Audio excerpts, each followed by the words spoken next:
So this is my new microphone. What do you all think? I am very sorry if I seemed to ghost this challenge. My microphone was broken, and when I had to use the alternative of my headset mic, I had to stay robot static. Just a little bit of movement and it is now over for you. All of my recordings came in when I got a new mic. To be honest, the evidence of difference from my previous microphone is noticeable. My only critique is that it is very sensitive to sound. It is best for me to refrain from moving the mic and just to stop and record once again, so that is why I left. But then I returned. Surprise, bitch. I bet you thought you'd seen the last of me. Anyways, so this is part 3 or the final installment of this October challenge where I turned birds into humans. So let us begin, shall we? The first bird in the last week that I am going to draw is the kestrel. Specifically, I believe the male American kestrel. The general premise of this drawing is actually based on a video rather than the general characteristics of this bird. What I found is that the mother bird straight up abandoned her children and her husband, leaving the husband having the responsibility to take care of the babies. So he tries to adapt to be a mother figure for his children. It was very wholesome, though I think he abandoned his children afterwards. Let us pretend that the latter part did not happen. Aside from being potential parents, these birds are also known for their exceptional hunting skills due to their association of the family of falcons, which are considered as birds of prey. So I merged those two personalities into one. So I made the father and his child, and the result of this is very cute. Most of the emphasis are obviously on the father's side, and I really find this dynamic duo too precious to look at. In day 22, we have the Bewick swan. This bird is very majestic and indeed very rare of its kind. Seeing my love for swans and their epitome of grace, I sense another elegant character to the mix. The term Bewick is derived from the name of a specific artwork by Thomas Bewick, which is coined by William Yarrell in the 1830s. A point for me for researching this. Anyways, this one is distinct from other swans because of its facial features, minus the black mask covering their eyes, and they are also smaller in size. Nonetheless, their unique features, they are still elegant. I already had a character in mind. I made this character male and not leaning more into the ballerina side of things. Swans associating themselves with ballerinas is already a cliche, so I decided to make something different. What I decided is to keep the delicate but make it more glamorous. When the character came into fruition, they became a spectacle of beauty, and the longer the nightgown, the more sophisticated the character looks. I'm not sure if they are going to take a nightly bath or go to bed, or maybe both. I think sleeping on the bathtub is somewhat a common event. In day 23, we are introduced to the wren. Similar to the very tiny birds of this challenge, wrens are sociable, energetic, and active. Wrens can also be a bit annoying as well. These are one of the most common birds, so exaggerating some of their behavior might be a bit difficult for me. And with that, I try to make this character a bit more sporty because of their energetic nature. Specifically the track and field, more of a runner sort of athlete. As I have glanced to this drawing, I had a realization. The pose is very similar to Nayagi in Danganronpa. I just saw this after I drew it. The thought is very random. I think this character personality-wise might be troublesome, like a child on sugar high, a bird with a balance of friendliness and aggressiveness. I like the minimalism of the attire together with the bright and loud pose of this character. Day 24 is the garden warbler. The images pertaining to this bird are very peaceful. Since it was once again a tiny bird, I decided to make another child character opposite to the previous, but still would get along as much as well. The species in particular are flourishing in the season of summer. These are also quite shy birds, correlating to the peace and serenity of their natural surroundings. Most likely I made another elegant looking bird, but elegant in a more carefree fashion. This character appeared in a summer dress and this huge woven hat, and also nature twirling around them. It almost looks like plant manipulation. I think this is the first bird in the challenge who happened to have magical powers. I enjoy doing subtle sorcerers type of characters, and the overall vibes when I am looking in this character is just flower child core.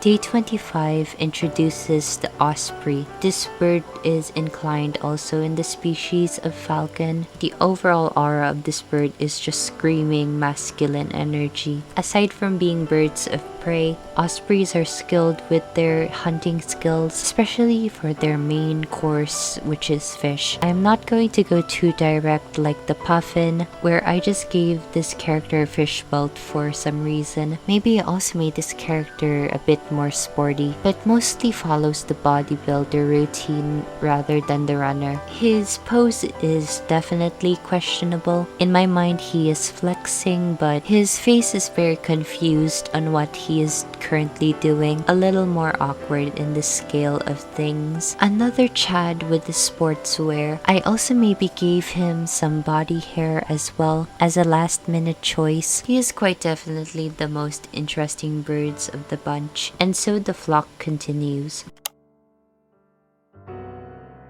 I realized I was really burnt out in energy when day 26 came around. It was the best solution for me to do both drawings at the next day. So these are two characters merged together in one illustration. First off is the peregrine. I went to stray away incorporating ideas from Miss Peregrine's Home for Peculiar Children. I had not read the original source material, but I had seen the movie. I had to scrap the more elegant look that I was going to go for this character. In the end, I ended up making her like some sort of model, a supermodel, especially with that pose. I gave her also a small circlet, and I love the color. It was definitely an ode to Morgana in League of Legends. Peregrines also belong to the falcon family. I once stumbled upon this fact. Name-wise, there is a difference between a female and a male peregrine. Male peregrines are called tiercels, while female peregrines are simply just called falcons. Just a fact to describe this bird. Moving on to the little boy beside her. The second bird is called the tree creeper. Of course, this bird is found in the neighborhood foliage. They mostly situate in the barks of trees. They have strong grip within their feet, which allows them to stand sidewards. Since this is another small bird, I decided to make yet another child character. Maybe these two are quite the opposite in terms of energy and personality. Anyways, what I love about this character is of course the feathered shawl. I am a sucker for capes, coats, and jackets in general. Together with his body language, he might be reserved or guarded as an individual. The way that they look each other might be also awkward. Maybe they just bumped into each other and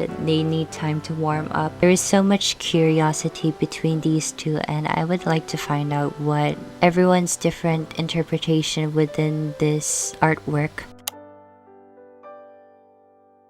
In day 28, we have the avocet. Unfortunately, it's the season of typhoons in the country, so I believe that the characters from 28 to 30 are made in the same days within each other. The avocets are quite similar to dunlins, mainly with their curved beaks. They can also be found near coastal areas or wetlands. I love the color distribution on its head, which gives this bird an illusion that they might be wearing a mask or a helm. For the premise of this character, I decided to go back with the Dunlin, which is an odd premise considering that this man is wearing a well-tailored suit whilst walking along the beach side. For context's sake, I did that idea again and incorporated in this drawing. She's also holding a parasol. I generally forgot this idea that one of the characters should have an umbrella. She looks very shy as well as curious. Avocets also have these interesting legs. I definitely also want to emphasize that feature. Preferably, my favorite parts of this character are her dress and her props. I thought the Golden Eagle was just a brand of beer. If you're from the Philippines, then you know. This bird is very dominating, I would say. Not just because of their looks, but also their behavior. I just saw the short video where this eagle came and carried the fox with its talons. As you can guess, this bird is very skillful at hunting. They can literally lift up a large prey. How much is the strength measured? Anyways, with its large wings and very strong and robust personality, I made this man who is very decked out in chains and feathers, and also this interesting blocky outfit. I mean, when it came together, I am not sure if I liked it. This very character seems rushed. I had more regrets than praises. What I could have done is to structure his pose or his body correctly. It is some sort restricting, but not in a good way. He definitely looks like he is very uncomfortable wearing this. To be honest, I was very disappointed with the result, but it is what it is.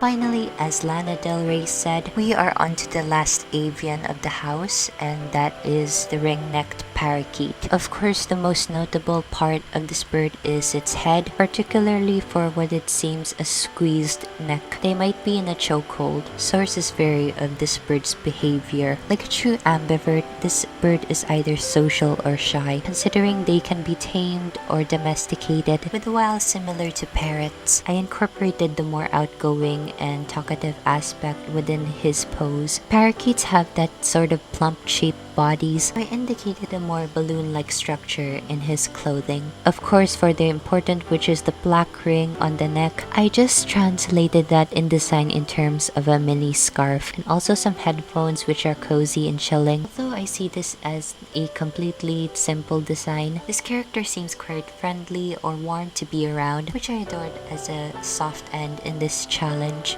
I really enjoyed this challenge. I could see my improvements in terms of speed in both of drawing and formulating ideas to character designs. I must say I often draw in bulk and in theme, so that means I value quantity over quality. I had to use special brushes provided by Clip Studio Paint in order to do time management as well as doing work outside of the challenge. I am familiar with these type of challenges, so I decided to make my own list of prompts. I could have done Inktober, but I do not know. I did manage a similar color palette in that type of challenge. I also did my mermaid, but it is situated in my other Twitter account and also drawn in a more ambitious style. As for the closing segment, here are the birds from the House of Avians 2022. I usually state my favorites near the end of the videos. I really love the peregrine and the tree creeper. I thought that two characters in one illustration is very special on itself, as well as my second favorite, which is the Avocet. I just really love elegant characters. So that is all for this challenge, and if you want to see these artworks, I already posted them on my Twitter account. Although they say Twitter is going to die, I'm not quite sure if that is a fact or a faux. Nonetheless, I will see you again in the next video,